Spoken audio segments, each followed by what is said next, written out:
Hey guys, welcome back to another Snoobs review, and we're gonna talk about One Piece Chapter 3 today. Uh, Pirate Hunter Zolo enters.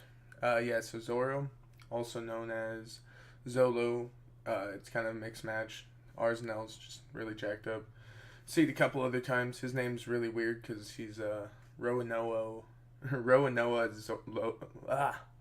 Roanoa Zoro or Lolo Nolo Lolo Nolo Zolo. But yeah, anyways, so in this chapter we start off where we left off with Luffy and Kobe sailing over to the military island that Zoro is currently trapped on. He's been captured by the Marines, and Kobe's explaining a bit more about explaining a bit more about Roronoa to Luffy, telling him, he's a demon. He seeks over the seas, hunting men. He's a bounty hunter. He's just trying to collect bounties, and he's ruthless. He's known for being cutthroat, and he gets called a demon a bunch. It's kind of an epithet for him. He's definitely renowned for his bloodthirst, but Luffy isn't really interested. He just wants to go see who he is as a person himself. He doesn't really take other people's opinions into consideration. He wants to find out for himself. And so he says he's like, I'll decide if I want him to join my crew or not. If he's a good guy, then I'll let him join. And Kobe's just screaming like, nah, no, no, dude, he's a bad guy. He's in prison for a reason. But yeah, we get a chapter cover, and it's Luffy on the back of a shark, and it's pretty cool. I don't know. I really enjoy these like free draws. He doesn't really have much going on with it yet, but dig it. Moving on. But yeah, they land at the military base, and Luffy and Kobe are kind of setting foot there, and Luffy's shocked. He's telling Kobe, he's like, hey, we actually landed on an island. He's like, we made it to this place. He's like, you're awesome, Kobe. We made it to our destination. And Kobe's like, it's kind of the minimum requirements to set out to sea. Like, Luffy, if you're planning on being a pirate, you need to do more than just sail aimlessly around. You're not going to get very far. And Luffy's like, yeah, I'll find a navigator or something. But let's go eat. Let's go eat. So they go and get some food, and they're chatting, and Luffy's like, well, we're in a military town now, so I guess you'll be off, Kobe, to chase after your dreams. And it was a great time getting to know you, but I guess this is our goodbye. And Kobe's just crying. He's like, even though this will be more enemies, I'll still always cherish you. Really impactful on Kobe on this part. Like, he's actually got his dreams before him, something he can do, something he's always wanted to do, and he's kind of just left with so much awe and appreciation for Luffy. But anyways, yeah, so while they're sitting there eating, Luffy remembers like, oh yeah, Zoro's supposed to be on this island. He's like, I'm gonna probably go try and check him out. And the whole town like starts freaking out. Everyone's sitting there having meals, just like jumps and scatters. And then he also talks about how Axe Hand Morgan's here, and Kobe's kind of shocked too because he's like, damn, that's the actual captain of the naval base. Everyone should respect and appreciate him. Think he's a strong, protective leader, and they're all fleeing. And Luffy just thinks this is hysterical. He's just cracking up. So like Kobe's kind of shocked. Yeah, he's like, I get why they hide and freak out when they hear Zoro because he's a monster. If he escaped at any moment, he could kill everyone. But Morgan, like Captain Morgan's supposed to be like the person they all looking for like help. So we get this cool scene of the whole military base and pretty much a good chunk of the town. It's the first Marine base we get to see, and it's kind of hilarious because it's one of the few military bases they're allowed to like set foot on. Luffy's not a wanted criminal at this point. He can actually freely walk around this town. Any other town at a later point, it's going to get a bit difficult. I mean, they've gone to military bases here and there, but not on welcome terms at the beginning. But yeah, it's a nice panel. You get to see kind of the layout of a military base. Lots of cannons. But yeah, for the most part, Luffy doesn't read into anything about, the town freaking out. He doesn't really care. He really does not like read into other people's opinions or read the tension in a room at all. He's just in his own world. He's on his adventure, and he's not going to let anything ruin that. But yeah, so at this point, Luffy tells Kobe, like, go ahead, man, go on in. You can go join the Navy. Kobe's not really ready. He's still nervous. He's getting cold feet.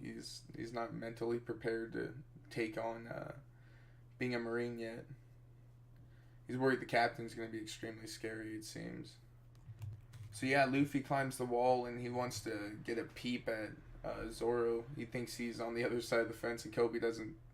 Kobe kind of doesn't believe that. They just keep him out in the open. But yeah, it seems like they're setting an example. They've got him tied up outside, and but yeah, so Luffy peeps over the other side of the fence, and they get a silhouette of Zoro just staring him down. He has a very intense look, and Kobe gets shocked. He's scared, and he's like, he gives a description of him. He's a black bandana and a haramaki sash. It's like, he's like, that's the real Roronoa Zoro. It's like, he looks so menacing. He's scared, you know.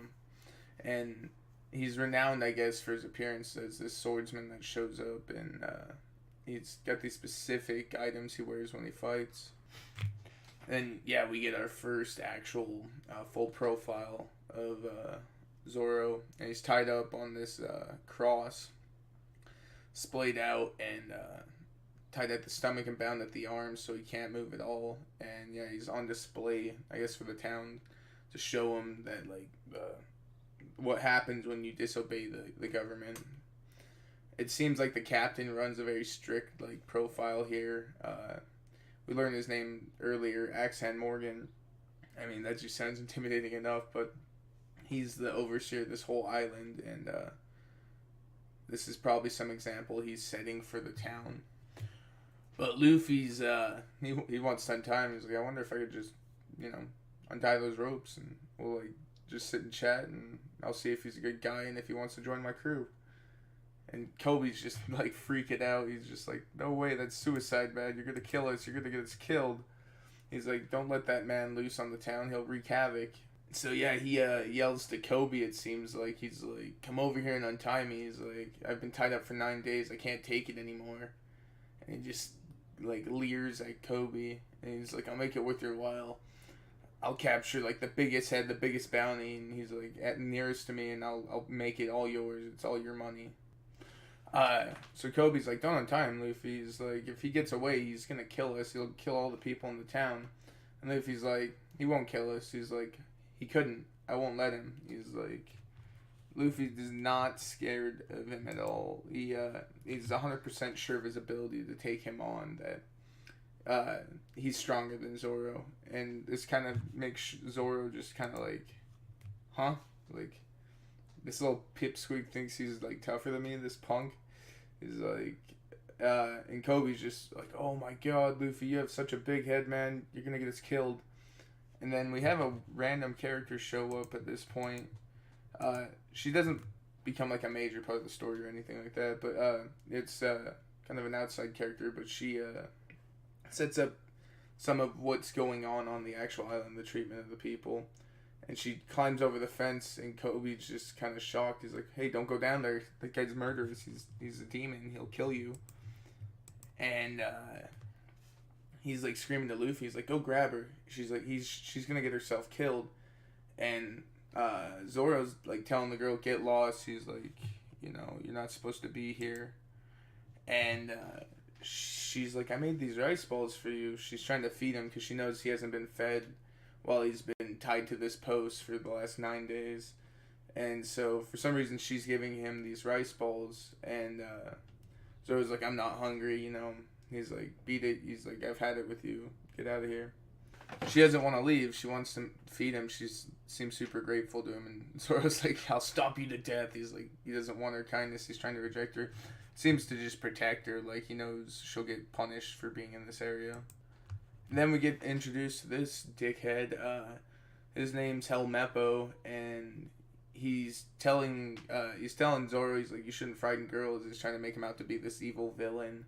And he's like, I'll tell my father. And his father is Axan Morgan. It says Captain Morgan's son here. And Luffy's like, who the hell is this guy? And Kobe starts telling him, he's like, he's a high-ranking Navy official. Now that little girl will be safe. And Zoro's like, oh god, it's that idiot who's just living off his dad's fame. So they've had a run-in, and it's Helmeppo's the reason why Zoro's tied to this post. and he's all annoyed. He's like, "Did you just call me an idiot?" He's like super egotistical. He feels like he's way more important than most people around him just because his father's a high military ranking official. He takes the little girl's rice bowls she made for Zoro and eats one of them, and he starts freaking out. He's like spitting up all the rice, and apparently she puts sugar in it, and there's supposed to be salt. I've never had an actual rice bowl, but I would imagine, yeah, if you didn't expect that, it'd be shocking. But it's hilarious. He just spits it out, makes this disgusting face. But she doesn't know. She just, I thought, I don't like salt. I figured sugar would be much better, and I wanted to make him a sweet treat. Helmeppo starts like freaking out and stomping out the rice bowls like aggressively that she made for Zoro, just like freaking out, and she's crying. She's like, "Stop, stop! I made those for him." And Kobe's like, "How evil!" That little girl worked really hard. It's super wholesome, like super wholesome. Helmeppo's like, I'm sure the ants will find him delicious, and just kind of like grounds it out. And all around, he's just like being a dick. Like, there's no reason for him to be so excessive. He's just flaunting his power. It kind of shows you, more insight on like how a lot of military officials act in the One Piece world. I mean, there's a bunch of interesting ones we'll meet down the line that are kind of have their own League of Justice, which Justice is a cool system Oda has set up in the One Piece world. It's like there's a lot of Marines with different moralities and what they feel is right and what they're willing to risk to be righteous. And but yeah, early on, I mean, Helmeppo's just a dick. Like, this dude doesn't really even have morality. He's just in it for himself. But yeah, he even talks about how, like, if anyone is caught like in here aiding or talking to the prisoners, that like they can be tried the same crime that the person in prison's committed. And Captain Morgan is like upholding this law to everyone, and Helmeppo's trying to even say that, like, she could be held accountable for this crime. And it's like he's pretty ruthless. I mean, it's just a little girl. I mean, she's got misguided views if he is an actual bad guy, but he's just being a dick. So yeah, instead of like trying her the actual crime though, even more of a kind of over the top move, he makes one of the Marines throw her over the fence. He starts like yelling at him, and the Marine didn't really want to do it. This is where he's kind of talking about difference in justice. Is like the Marine doesn't really want to hurt this little girl. He just wants to protect his town and like his family, and be a good upstanding citizen. And he like tells Helmeppo he'll tell his dad. He knows how vicious Axe-Hand Morgan can be, and so he's like, "Oh, yes, right away." And he throws her, and Luffy, luckily, like, he's on the other side. He just catches her. He earlier Kobe was trying to make him go save her, and Luffy's just like, "Kobe, you go do it yourself, man." He's like, "You don't tell me what to do, man. If you want to save her, go save her." When she pursued Zoro, but at this point, Luffy's seen her get thrown. He's not gonna let her get hurt. He's still a good person. He knows she's not a bad person. She doesn't deserve this. But yeah, we have Helmeppo come up and get a little insight on what's going on with Zoro here. And apparently they've made like a deal. He's like, "You've got to stay the entire month on this post." And he's like, "And that'll be the end of our bargain." And Zoro's just like, "Yeah, don't go breaking your word. I'll be here at the end of the month." He's like, "It'll be a cakewalk." And Helmeppo's like, it's my pleasure." There's something strange obviously going on here. So we get to see Luffy and Zoro actually interact for the first time, other than like the talking over the fence. This is the first time they kind of come face to face with each other. So yeah, they first interact here, and Luffy's trying to kind of feel out who Zoro is as a person. He wants to see if he'll fit what he wants in a crew. Zoro says like, "You're still here." He's like, "You better not let Helmeppo's dad catch you." And Luffy doesn't even like pay attention to that. He's like, "Look, I'm looking for people to join the pirate crew, man. Like, are you with me or are you not?" Like, Zoro isn't interested. He's known as the pirate hunter, I mean, which is a thing within itself, but Zoro's not really interested in becoming a pirate. He's got his own dreams. And Luffy's like, "What's wrong with becoming a pirate?" He's like, "That's my dream." He's like, why wouldn't I want to do that? It's going to be freedom. It's going to be fun. But not everyone thinks of being a pirate is the same way as Luffy does, and to Zoro, that's like lowering himself to like a animalistic, you know, just like being completely moralist. Like literally, there's no honor in it. But Luffy doesn't see that. He doesn't get why, you know, people wouldn't want to be pirates. It's the freest you can be. It looks like a fun time. It looks like a riot. Yeah, Zoro's like, all I've got to do is survive this month, man, and I'll be able to be back on pursuing my dreams. Like, I don't need to support your dreams. I have my own ambition, man. He's like, I'm just making it out this month. I'm here. This prison is nothing. He's not. It doesn't seem like he's worried about it. But Luffy's like, hell no, dude. I couldn't make it a month without food. Are you kidding me, man? I can't make it 20 minutes. He's let alone a week, you know. And Zoro's already on day 9 of his month-long trial.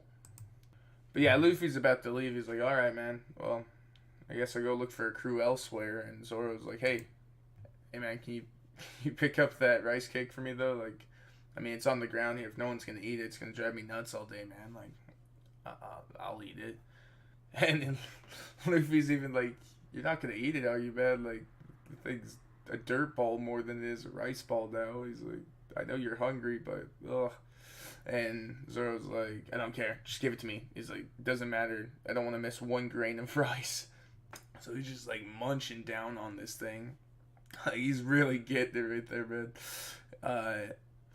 And it looks like he's struggling to actually swallow it, but Luffy's kind of like, I told you, man, it was mostly dirt. And Zoro doesn't care. He's like, tell the girl it was delicious. He's like, tell her I ate it all. It was awesome. And that really makes Luffy respect him. He's like, yeah, he's a good dude. He's like, I actually kind of want this guy on my crew. He's got the character traits that Luffy looks for in people. They're actually, down to their core, kind people. You know, he doesn't care what it is in a fight or what your personal goals are. He just cares that down inside you're honestly a good person, someone he wants to be around. So they run and tell the little girl that Zoro ate her rice ball and that he said it was awesome. And she's like, I'm so glad, you know. Everyone thinks he's a bad person, but he's not a bad guy. And even Kobe's like, are you sure? He's known as a pretty vicious person. It's like the girl's like, everyone's afraid of him, but he hasn't done anything wrong. She's like, you know, he got thrown in prison because of me. There was a mean dog that got into the restaurant and was attacking me, and Zoro stopped it. These dogs are running loose and scaring everyone. They're actually Axam Morgan's son's dogs, and they run wild and harm everyone in the town. And Luffy's like, oh, Luffy's figured it out now. He's kind of getting his head wrapped around this. He's like, the dude with the mushroom looking head, like that guy, it was his dogs. He set Zoro up. Things are starting to come together for Luffy to make him understand, like, what kind of person Zoro is. So, speaking of the mushroom-headed dickhead himself, Luffy actually hears him. He's telling people that they need to grovel at his feet as he walks by. So, Helmeppo, Luffy can hear him. He's telling people, like, they need to bow and grovel at his feet as he walks by. He's like, you're going to see, we're setting an example in 3 days. You're going to see what happens to that monster Zoro and criminals like him. And Luffy hears that. He's like, an execution in 3 days. Zoro has like a month to finish his challenge. And he's kind of like, what the hell, Helmeppo? And Luffy can't stand people who don't keep their word. Like, when he makes his word, it's deep inside him. It's 100%. Like, he's going to try his very best to do what he can to make sure that he holds true to his promise. And when he hears that, you know, Helmeppo's going to break his promise, that, you know, Zoro's doing this whole challenge to prove that he's honest and that, you know, he'll pay his debts or whatever it takes to prove his freedom. And Helmeppo's just laughing at him. He's saying he's stupid for believing that. Like, I totally caught him off guard. He's a fool. And Luffy remembers Zoro's, like, his determination, his ambition for his own dreams. That just pisses him off. But yeah, so a clean hard left fist from Luffy right in Helmeppo's face, just knocking him clean on his butt. and it's good. I mean, it's some good stuff. If one thing Oda's good at is giving us full panels of Luffy just pile driving dickheads who don't really deserve their position, their wealth, or their superiority, and Luffy doesn't give a damn about any of that. That's one of his big reasons for being a pirate is his freedom to do whatever the hell he wants. I mean, hey, if the Marines aren't going to back him anyways, why wouldn't you punch people that you have no taste for in life, that are complete and utter dicks? So Luffy's determined at this point that, you know, he wants Zoro on his crew, and he's going to make sure that happen, which, big shocker, the first person Luffy goes searching for is going to join his crew. But yeah, he's going to try and convince Zoro to come aboard and be a pirate with him, which is kind of cool because, yeah, Zoro has no interest. He literally known as the pirate hunter. But Luffy and him aren't your average bounty hunter or pirate. They have very big ambitions and also very certain honor codes they follow, and it makes them respect each other. So we're going to see our first mate here in the next 2 chapters, I think it is. It covers how Luffy and Zoro become crew members together. But yeah, Zoro's introduction's pretty small stuff. I mean, they get better as crew members get introduced. Some of them not. Usopp, I'm talking to you. But Zoro's isn't bad, and it sets up how much of a prideful, like, badass he is, you know? Zoro's a gangster. 3-sword style. Later, guys. Thanks for watching. Check out my other videos.